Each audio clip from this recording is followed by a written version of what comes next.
রাত 11টা পার হয়ে গেছে। আমি রান্নাঘরেই বসে বসে একটা একটা করে রান্না করছি স্টোভের মধ্যে।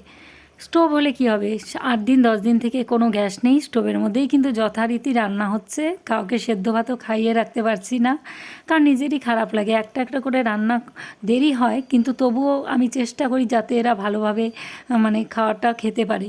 কারণ এত পরিশ্রমের পরে যদি সেদ্ধ ভাত খায় তাহলে নিজেরও মনটা ভালো লাগে না। আর দিনের বেলা মাছটা নিয়ে এসেছিলো, দিনে যেহেতু ডিম রান্না হয়েছে আর অন্য কিছু হয়েছে, এই জন্য মাছটাকে রেখে দিয়েছিলাম। রাতে ভেজে দিচ্ছি, তার কারণ মাছটা হাতে করে এনেছে, এটা রাখাটা ঠিক হবে না, একটা দুটো হলেও ভেজে দিতে হবে। তো এই যে এখানে ডাল, মসুরির ডাল, পেঁয়াজ রসুন সম্বাদ দিয়ে করেছি, ভাত করেছি, দুটোও নামিয়ে ফেলেছি স্টোভের মধ্যেই। আর তারপরে এই যে ফিঙ্গার বেগুনি ভাজা করছি, যেটা ছেলে তো মাছ খায় না, এই জন্য বললো মা ফিঙ্গার বেগুনি ভেজে দাও। তাই যে ফিঙ্গার বেগুনি ভেজে নামিয়ে দিয়ে তারপরে যে মাছটাকে হলুদ লবণ মেখে আমি একটু ফিশ ফ্রাই করে নিচ্ছি।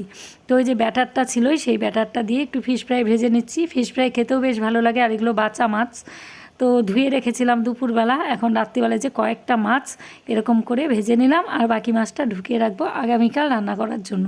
কারণ হাতে করে আনা জিনিস এভাবে রাখতে হয় না, আমরা শুনেছি আমাদের মা ঠাকুমার কাছে।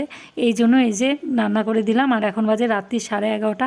তো সবারই খিদে পেয়ে গেছে আর বসেও পড়েছে খাবারের জন্য। এই যে গরম গরম ভাজা দিয়ে ডাল দিয়ে বেশ জমে গেল রাতের খাবারটা। একটু কষ্ট হলে কী হবে, খাবার খেতে বসে সবার বেশ ভালো লাগলো খাবারগুলো খেতে। তো ভিডিওটা এখানেই শেষ কর।